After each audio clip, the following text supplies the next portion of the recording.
नमस्कार मित्रों, जैसा कि पिछले वीडियो में हम लोग हंटर कमीशन 1882 ईस्वी के विषय में जानकारी प्राप्त किए थे। आज हम लोग राष्ट्रीय शिक्षा आंदोलन के विषय में जानकारी प्राप्त करेंगे।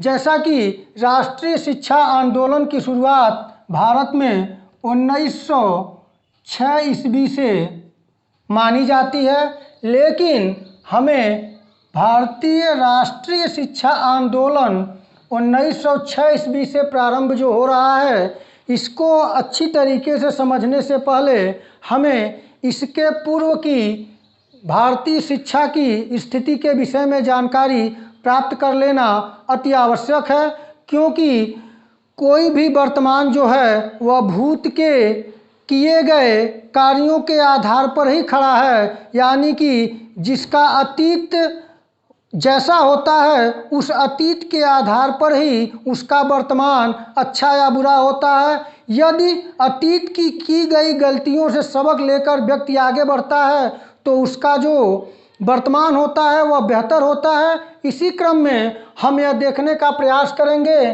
कि राष्ट्रीय शिक्षा आंदोलन जिसकी शुरुआत भारत में 1906 ईस्वी से मानी जाती है, इससे पहले भारत में शिक्षा व्यवस्था कैसी थी, तो इस पे हम सरसरी नज़र से कम समय में कम शब्दों में प्रयास करेंगे कि 1906 ईस्वी के पूर्व की जो शिक्षा की स्थिति थी उसके विषय में हम लोग जल्द से जल्द जानकारी प्राप्त कर लें। जैसा कि आप पढ़ भी चुके हैं कि भारत में प्राचीन शिक्षा व्यवस्था, जैसा कि पहला जो था वैदिक कालीन शिक्षा थी, वैदिक कालीन शिक्षा। इसके पश्चात दूसरी जो हुई वह बौद्ध कालीन शिक्षा।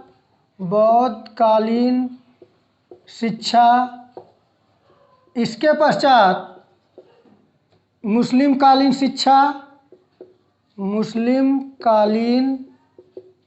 शिक्षा। उसके पश्चात भारत में अंग्रेजी शिक्षा का आगमन होता है। अब अंग्रेजी शिक्षा के आगमन के अंतर्गत किस प्रकार होता है, तो 1813 ईस्वी का चार्टर, उसके बाद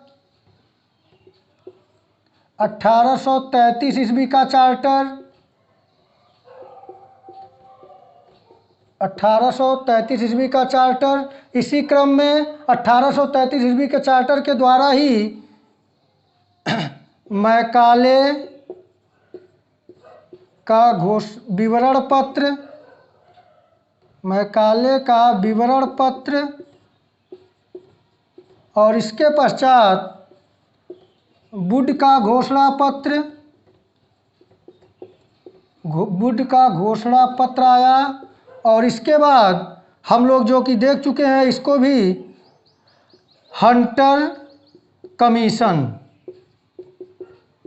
इन शिक्षा जो व्यवस्थाएं थी, जो आयोग और घोषणा पत्र थे, इसके अंतर्गत किस प्रकार भारतीय शिक्षा ने टर्न लिया उसको आप जान चुके हैं। लेकिन अगर देखा जाए, थोड़ा इस पे विचार कर लें। वैदिक कालीन शिक्षा, प्राचीन भारतीय शिक्षा व्यवस्था जो वर्णाश्रम व्यवस्था पर आधारित थी, उस समय की तत्कालीन समाज की आवश्यकताओं की पूर्ति के लिए बेहतर थी। इसमें कुछ दोष आए। इसके पश्चात बौद्धकालीन शिक्षा आई, जो कि भारतीय मातृभूमि पर भी यह भी उत्पन्न हुई थी। और यह वैदिक कालीन शिक्षा के दोषों को दूर करने के उद्देश्य से बौद्धकालीन शिक्षा का उदय हुआ। और बौद्धकालीन शिक्षा ने एक तरह से भारत को शिक्षा के क्षेत्र में ख्याति अर्जित कराई और भारत अंतर्राष्ट्रीय स्तर पर भारतीय शिक्षा की बोलबाला होने लगा। लेकिन जो भारत में एक सूत्रता में पिरोने की बात थी भारतीयों को, उसमें असफल रही, जिसका परिणाम यह हुआ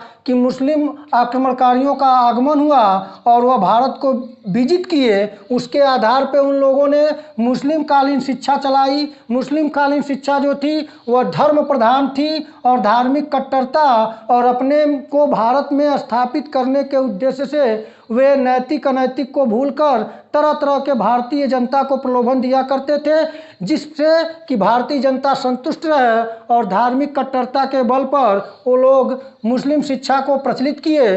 और इसके पश्चात जो इनकी धार्मिक कट्टरता थी, इससे भारतीय समाज में बहुत ही बुराइयां और दुर्गुण उत्पन्न हुआ, व्यक्तियों का नैतिक पतन प्रारंभ हुआ, जिसके परिणाम स्वरूप भारत में अंग्रेजी शिक्षा का आगमन हुआ। और भारत में जो अंग्रेजी शिक्षा का आगमन हुआ वह 1813 ईस्वी के चार्टर के द्वारा आया, और 1813 के चार्टर के द्वारा पहली बार ब्रिटिश ईस्ट इंडिया कंपनी को ब्रिटिश संसद द्वारा यह कहा गया कि वह भारतीयों की शिक्षा के लिए प्रत्येक वर्ष 1 लाख रुपए का प्रावधान करेगी। और इसके पश्चात भारत में शिक्षा के माध्यम में 1813 का चार्टर मौन रहा था, जिसको लेकर भारत में विवाद हो गया, जैसा कि आप प्राच्य पाश्चात्य विवाद के रूप में पढ़ चुके हैं। उसके बाद 1833 ईस्वी का चार्टर आया, और 1833 ईस्वी के चार्टर और 1813 ईस्वी के चार्टर के मध्य प्राच्य पाश्चात्य विवाद चलता रहा, जिससे शिक्षा के क्षेत्र में कोई उल्लेखनीय प्रगति नहीं हुई। और 1833 ईस्वी के चार्टर के अंतर्गत जो इसमें 1813 में 1 लाख रुपए का प्रावधान था, उसे बढ़ाकर 10 लाख रुपए का प्रावधान कर दिया गया भारतीयों की शिक्षा के लिए। और 1833 के चार्टर अधिनियम के अंतर्गत बंगाल के गवर्नर जनरल को भारत का गवर्नर जनरल घोषित किया गया, और भारत का प्रथम गवर्नर जनरल बनने का गौरव लॉर्ड विलियम बेंटिक को है। किसको है? Lord William Bentinck, Lord William Bentinck को है। और इसी के तहत गवर्नर जनरल की परिषद में एक विधि सदस्य की नियुक्ति हुई, और भारत का प्रथम गवर्नर जनरल की परिषद में विधि सदस्य होने का जो गौरव प्राप्त था वह था लॉर्ड मैकाले को। और उसी के अंतर्गत लॉर्ड मैकाले ने अपना विवरण प्रस्तुत किया, जिसे हम लॉर्ड मैकाले के विवरण पत्र के नाम से जानते हैं। यह 1835 ईस्वी में आया, और जो उसके पश्चात लॉर्ड मैकाले की जो शिक्षा नीति, जो इसका विवरण पत्र था, उसके जांच के लिए उसके द्वारा की गई शिक्षा व्यवस्था को, जिसको कि हम निस्यंदन सिद्धांत के नाम से भी जानते हैं, कि केवल उच्च वर्ग को शिक्षा दी जाएगी, और उच्च वर्ग शिक्षित हो जाएंगे तो उनसे शिक्षा छन छन के निम्न वर्ग तक आ जाएगी, के नाम से भी जानते हैं। इसकी कमियों को इसके द्वारा की गई शिक्षा में सुधार के जांच के लिए वुड का घोषणा पत्र आया, जो 1854 ईस्वी में आया। और 1854 ईस्वी के वुड के घोषणा पत्र के द्वारा जो लॉर्ड मैकाले द्वारा अंग्रेजी शिक्षा की प्राथमिकता दी गई थी, उस पर इन्होंने विचार करने के पास बताए कि अंग्रेजी शिक्षा पर ज़रूरत से अधिक जोर दिया गया है, और भारतीय शिक्षा को यहाँ पे स्थान नहीं दिया गया है। तो इन्होंने अंग्रेजी के साथ साथ स्थानीय भाषा पर भी बल दिया, और इनका सबसे महत्वपूर्ण योगदान यह था कि वुड के घोषणा पत्र को भारतीय शिक्षा का मैग्ना कार्टा, महाधिकार पत्र कहा जाता है, जैसा कि जेम्स महोदय ने कहा है। तो जो वुड का घोषणा पत्र है, इसके तहत भारत की संपूर्ण शिक्षा के व्यवस्था पर प्रकाश डाला गया, और प्राइमरी एजुकेशन से लेकर उच्च शिक्षा तक की बात कही गई। और इसी के अंतर्गत भारत में विश्वविद्यालय खोलने का सुझाव दिया गया। और जब विश्वविद्यालय खोलने का सुझाव दिया गया, और भारत का एक प्राथमिक शिक्षा से लेकर, यानी प्राइमरी एजुकेशन से लेकर विश्वविद्यालय तक की शिक्षा की व्यवस्था की बात वुड का घोषणा पत्र के अंतर्गत कही गई। इसके पश्चात हंटर कमीशन जो आया वह 1882 ईस्वी में आया।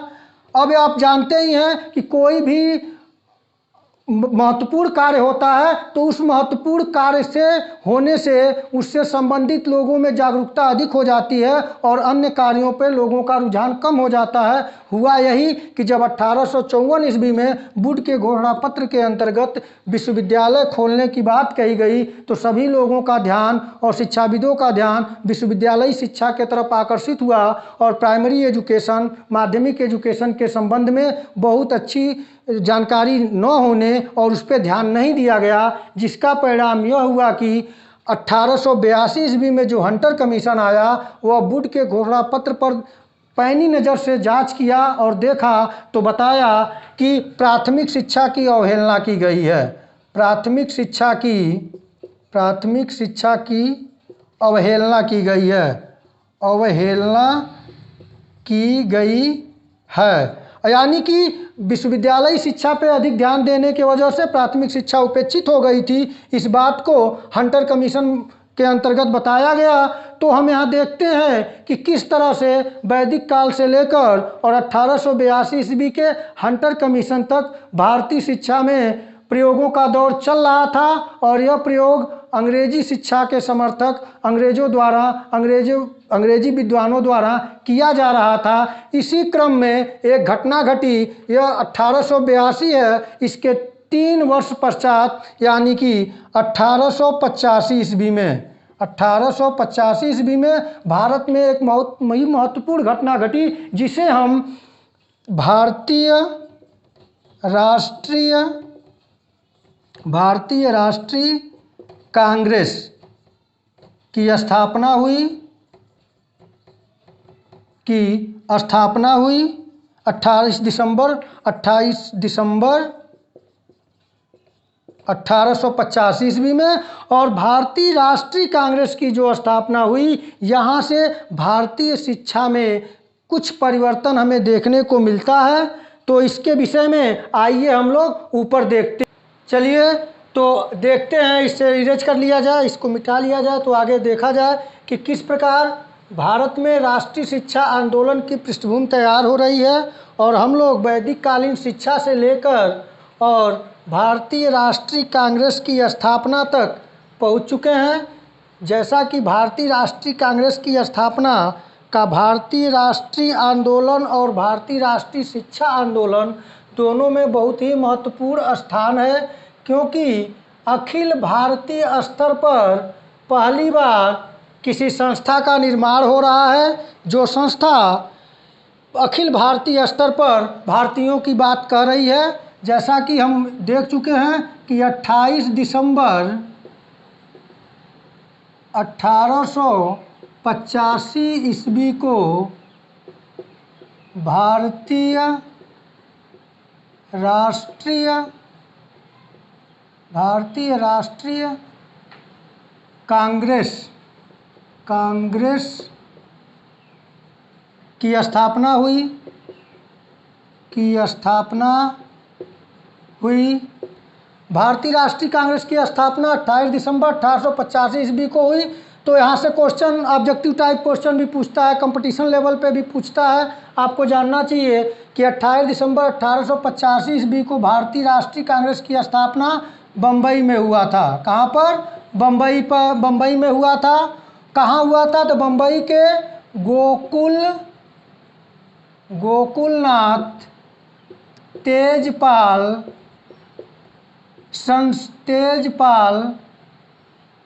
संस्कृत महाविद्यालय में हुआ था।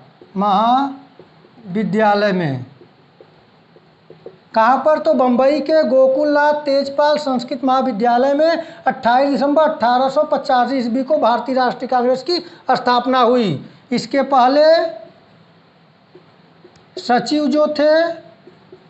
सचिव वो थे एलन ऑक्टेवियन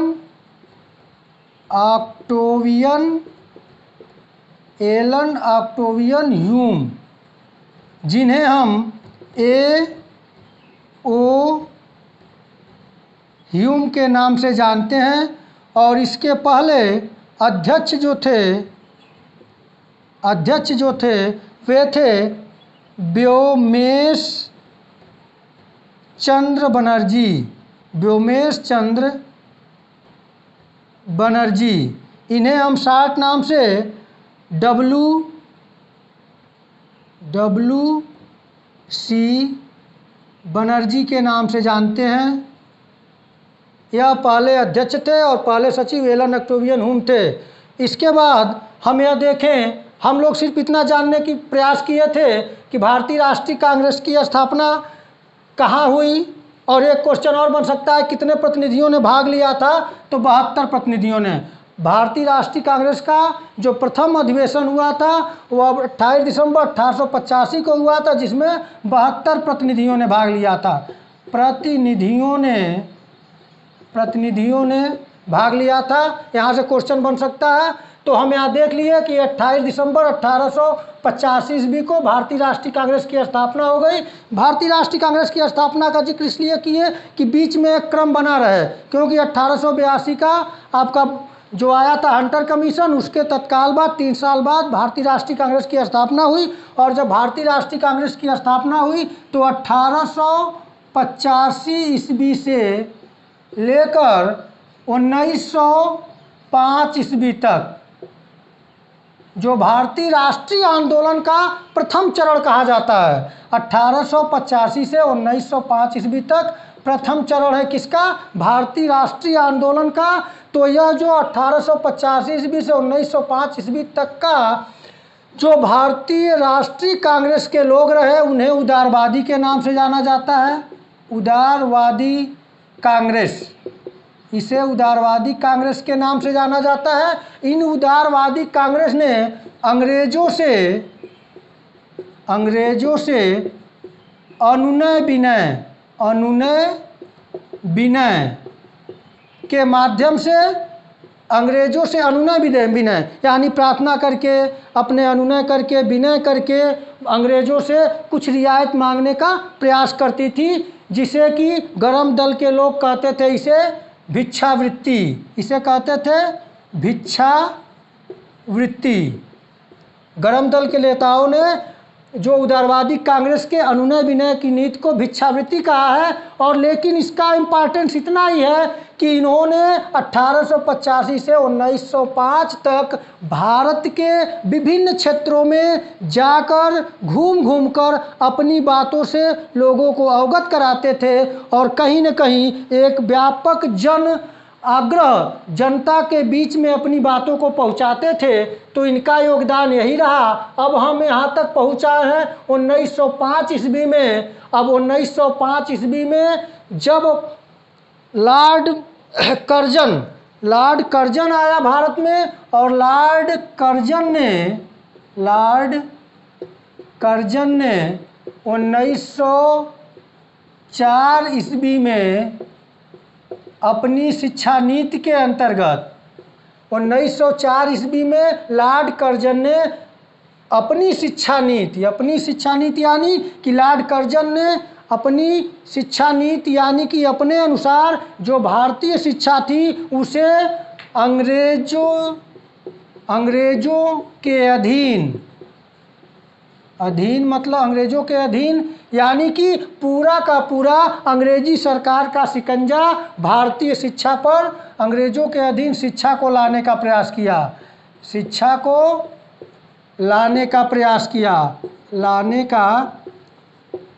किया। यानी कि जो भारतीय शिक्षा थी और भारतीय राष्ट्रीय कांग्रेस के आंदोलन के दौरान भारतीय राष्ट्रीय कांग्रेस के मांग के अनुसार यह देखा कि धीरे धीरे जो भारतीय हैं वह शिक्षा के क्षेत्र में अपने राष्ट्रीय शिक्षा के स्तर तक जाने का प्रयास कर रहे हैं। राष्ट्र में राष्ट्रीयता की भावना भारतीयों में उत्पन्न हो रही है। तो उसने 1904 ईस्वी की अपनी शिक्षा नीति के अंतर्गत भारतीय शिक्षा पर पूर्णतः अंग्रेजी हुकूमत के अधीन लाने का प्रयास किया, जिसके एवज में भारत के एक प्रमुख प्रांत जिसे हम बंगाल के नाम से जानते हैं, इस समय तो उसका विभाजन हो गया है, लेकिन उस समय भारत का जो बंगाल प्रांत था वह धीरे धीरे बंगाल प्रांत में राष्ट्रीयता की भावना पनपने लगी। राष्ट्रीयता की भावना बलवती होने लगी।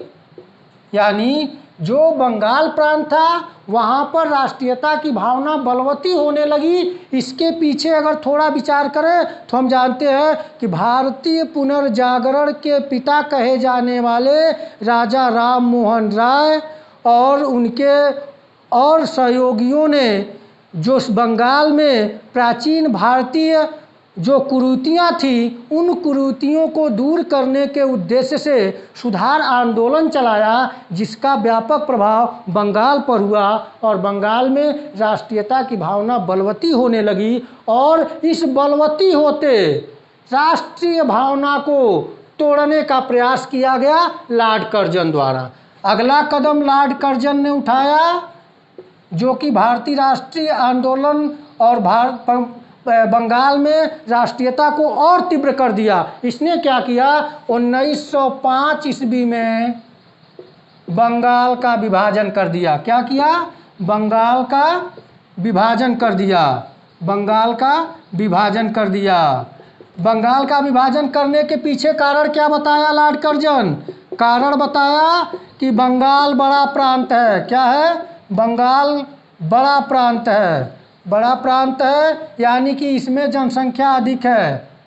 जनसंख्या इसकी अधिक है, ये बहुत बड़ा आकार का है, इसमें अधिक जनसंख्या है। अगर हम आज देखें तो बंगाल, बिहार, उड़ीसा और बांग्लादेश, इतनी बड़ी आबादी जो थी वो तत्कालीन बंगाल में 1905 के बंगाल में थी। तो उसने बंगाल को बड़ा प्रांत बताया और कहा कि वहाँ प्रशासनिक असुविधा हो रही है। क्या हो रही है, प्रशासनिक दृष्टि से असुविधा हो रही है। अंग्रेज बंगाल में सही से प्रशासनिक कार्य नहीं कर पा रहे हैं, इसलिए बंगाल का विभाजन कर दिया गया। लेकिन तत्कालीन भारतीय बुद्धिजीवी जो थे, बुद्धिजीवी का नाम आया तो बुद्धिजीवी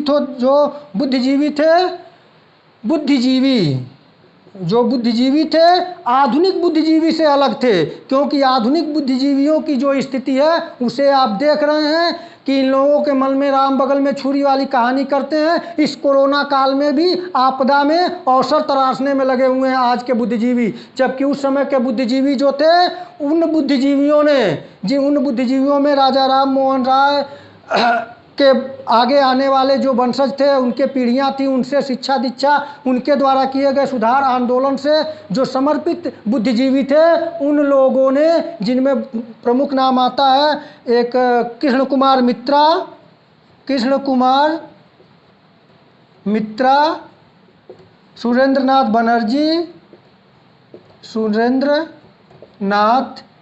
बनर्जी, दादा भाई नौरोजी, दिनसा वाचा इत्यादि लोगों ने, इन बुद्धिजीवियों ने इनके लॉर्ड कर्जन का जो एक तरह से बंगाल प्रांत की राष्ट्रीयता को, बलवती होती राष्ट्रीयता को तोड़ने का, भंग करने का प्रयास था, उसको लेकर इन्होंने 1905 में बंगाल का विभाजन कर दिया। और इस बंगाल विभाजन के पश्चात ही 1906 ईस्वी में भारत में राष्ट्रीय शिक्षा आंदोलन की शुरुआत हुई। राष्ट्रीय शिक्षा आंदोलन की शुरुआत हुई। हम लोग इसके पृष्ठभूमि को देखते देखते यहाँ तक पहुँच गए कि राष्ट्रीय शिक्षा आंदोलन 1906। अब 1906 ईस्वी में भारतीय राष्ट्रीय आंदोलन कैसे शुरुआत हो गया, तो इसके पीछे के कारण आप समझ गए। हुआ यूँ कि लॉर्ड कर्जन ने 1905 में बंगाल विभाजन किया। क्या किया, बंगाल का विभाजन क्यों किया? बंगाल में बलवती यानी कि बढ़ती हुई राष्ट्रीयता की भावना को तोड़ने के लिए, और उसका मकसद एक और था, क्योंकि जो बंगाल का विभाजन उसने पूर्वी बंगाल और पश्चिमी बंगाल में किया। इस बंगाल का विभाजन उसने किस भागों में किया? पूर्वी बंगाल और पश्चिमी बंगाल। जो पूर्वी बंगाल था इसमें मुस्लिम लोग अधिक थे, और इसमें पश्चिमी बंगाल में हिंदू लोग अधिक थे। यानी कि धार्मिक दृष्टिकोण से भी अलगाव। यहीं से अगर देखा जाए तो आज जो भारत पाकिस्तान बने हुए हैं, बांग्लादेश बना हुआ है, यह कहीं न कहीं धर्म के आधार पर 5 ईस्वी में बंगाल के विभाजन के दौरान लॉर्ड कर्जन ने जो नीति चली, उस फूट डालो राज करो की जो भारत में नीति चली, वह यही धर्म के आधार पर डाला गया, क्योंकि पूर्वी बंगाल में मुस्लिम लोग थे और पश्चिमी बंगाल में हिंदू लोग थे। अब यहाँ पे जैसे इसने बंगाल विभाजन किया, हिंदू और मुस्लिम, पूर्वी बंगाल और पश्चिमी बंगाल दोनों लोगों ने एक नया आंदोलन चलाया जिसका नाम था स्वदेशी आंदोलन। स्वदेशी आंदोलन। जब बंगाल विभाजन हुआ तो स्वदेशी आंदोलन चलाया गया। स्वदेशी आंदोलन चलाया गया बंगाल विभाजन के विरुद्ध 1905 और 6 ईस्वी में। और इस स्वदेशी आंदोलन के अंतर्गत पहली बार यह कहा गया कि विदेशी भाषा,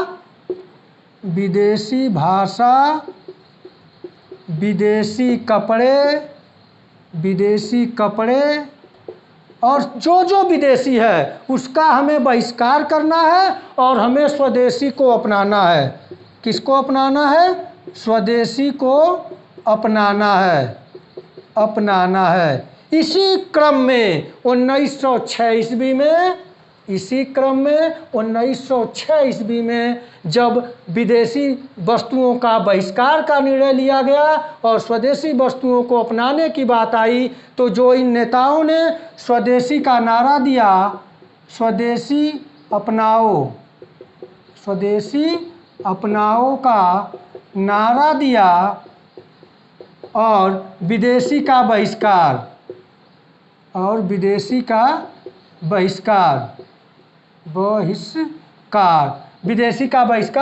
तो हुआ क्या कि स्वदेशी अपनाओ का नारा दिया गया, विदेशी का बहिष्कार किया गया। तो जो विदेशी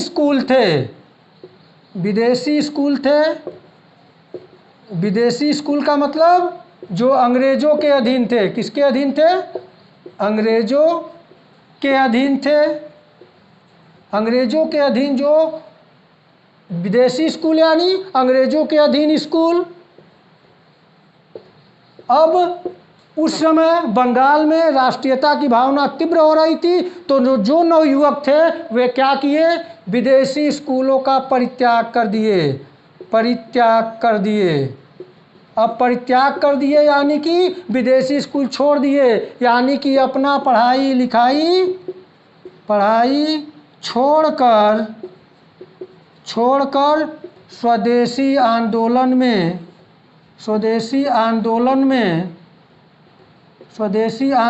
में कूद पड़े।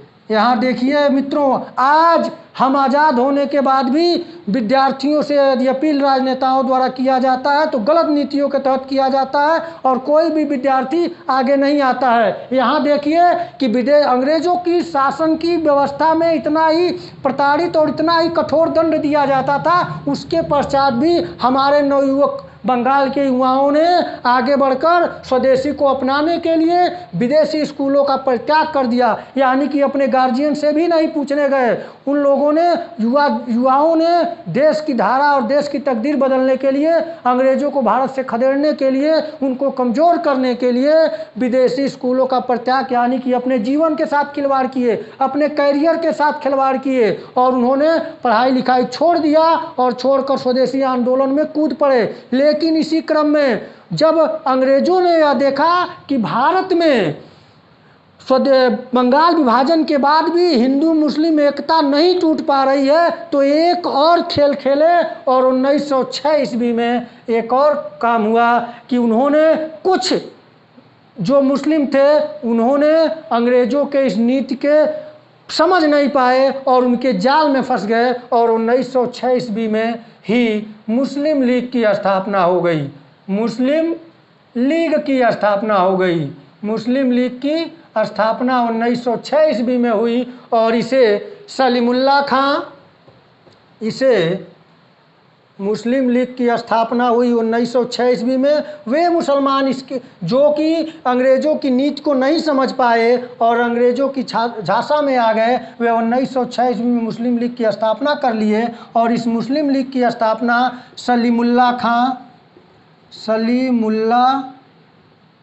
सलीमुल्लाह खां एवं आगा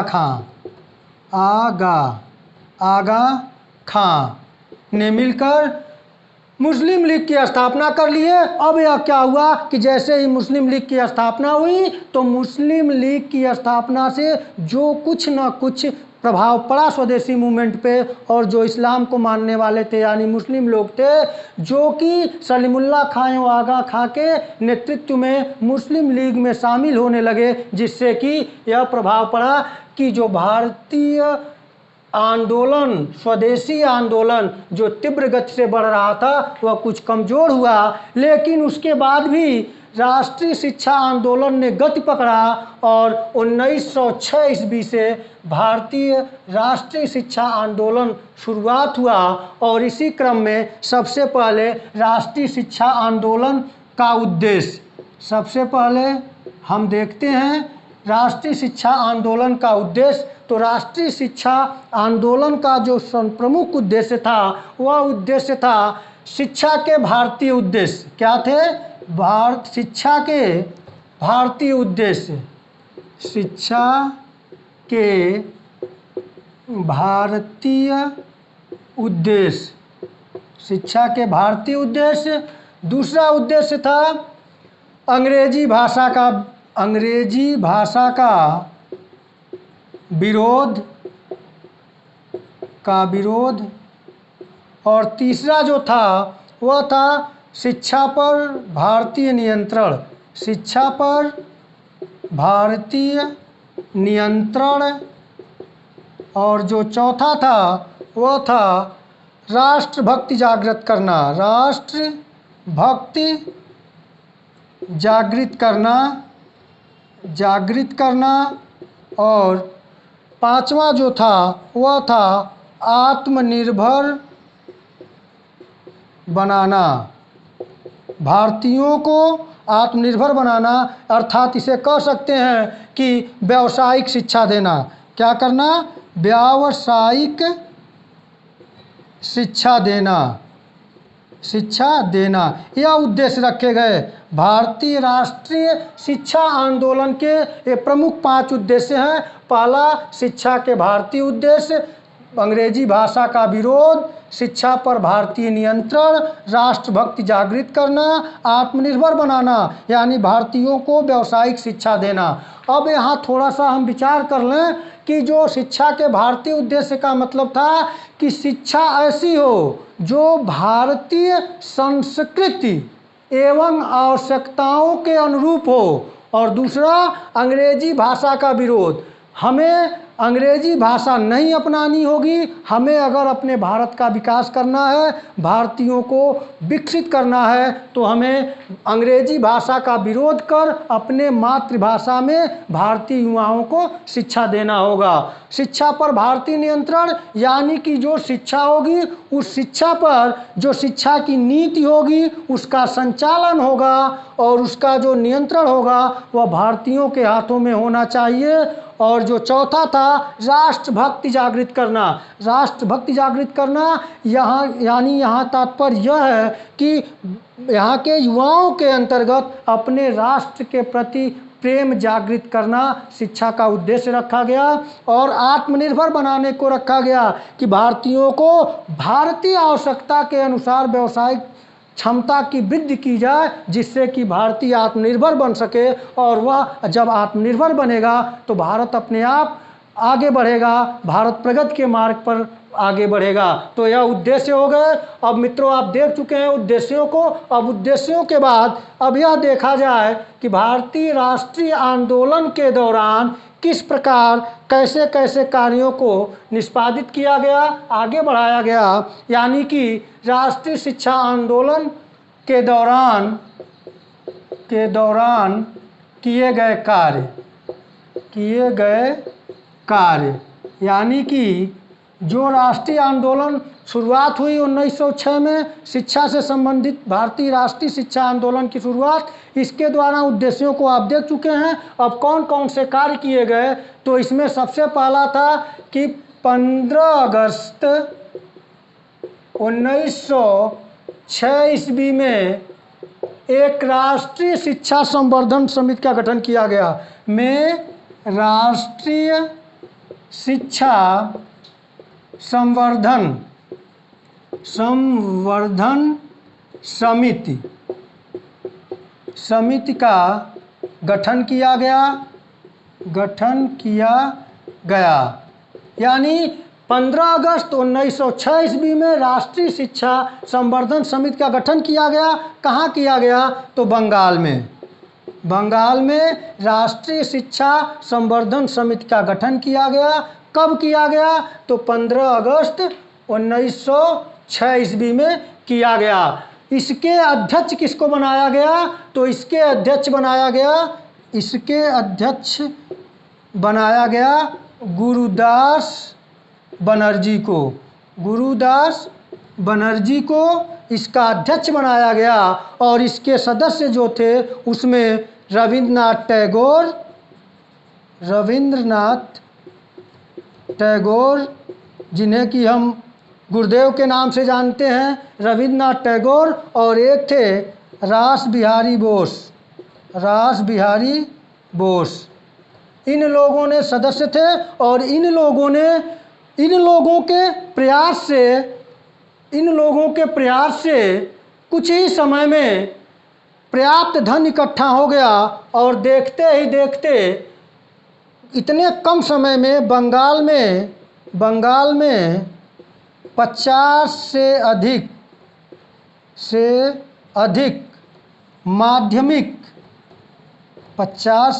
माध्यमिक विद्यालयों की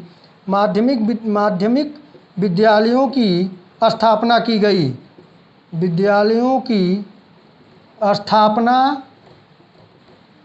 गई। यानी कि जो 15 अगस्त 1906 ईस्वी में राष्ट्रीय शिक्षा संवर्धन समिति का गठन किया गया, वो बंगाल में उसके अध्यक्ष गुरुदास बनर्जी थे और रविंद्रनाथ टैगोर और रास बिहारी बोस उसके सदस्य थे। और इनके प्रयासों से कम समय में ही इस संस्था ने अधिक धन इकट्ठा किया और जिसका परिणाम यह हुआ कि बंगाल में कम ही समय में 50 से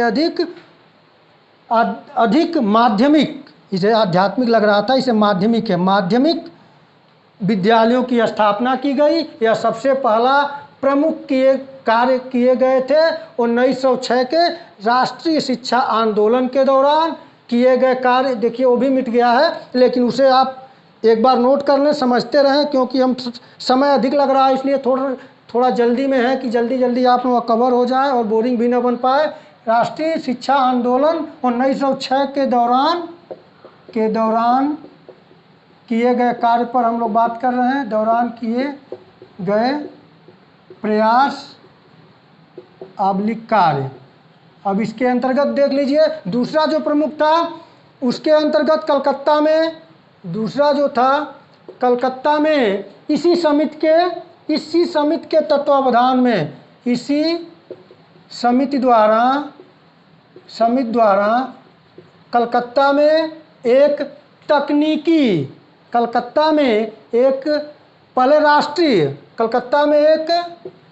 राष्ट्रीय महाविद्यालय खोला गया। क्या खोला गया? राष्ट्रीय महाविद्यालय खोला गया। कलकत्ता में एक राष्ट्रीय महाविद्यालय खोला गया और इसके प्रिंसिपल बनाए गए जो उनका अरविंद घोष इसके प्रिंसिपल बने।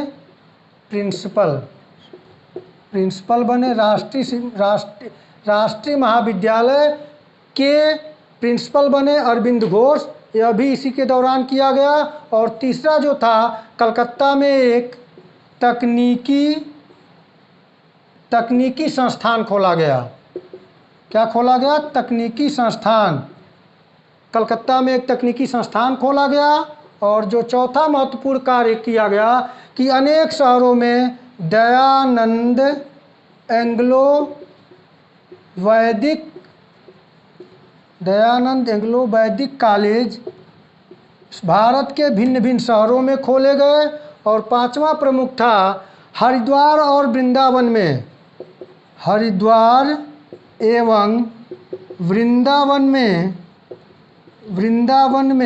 गुरुकुलों की स्थापना की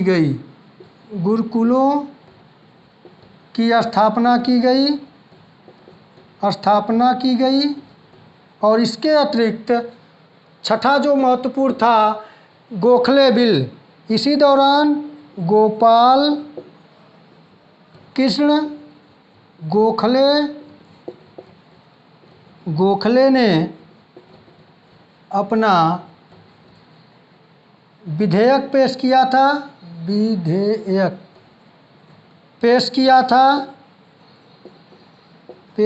था असेंबली में जो 1910 से 12 के दौरान चला था।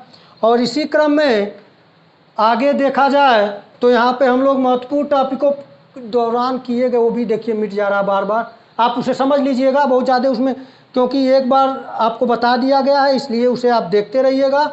अब हम लोग दौरान किए गए कार्य मिट गया है तो गोपाल कृष्ण गोखले तक आ गया है कि राष्ट्रीय शिक्षा संवर्धन समिति से लेकर गोखले बिल तक यहाँ हम लोग देखे हैं कि ये कार्य किए जा रहे हैं। आंदोलन के दौरान मिट गया, के दौरान किए गए कार्य या प्रयास, तो हम लोग गोखले बिल देख लिए। और इसी क्रम में जो सातवां महत्वपूर्ण बात है तो उसमें गुजरात विद्यापीठ, इसके अतिरिक्त आपका बंगाल में विश्व भारती की स्थापना, इसके अलावा अरबिंदो आश्रम जो पांडिचेरी में है, इसके अलावा जो था वनस्थली की स्थापना हुई। इसके साथ ही साथ जामिया मिलिया इस्लामिया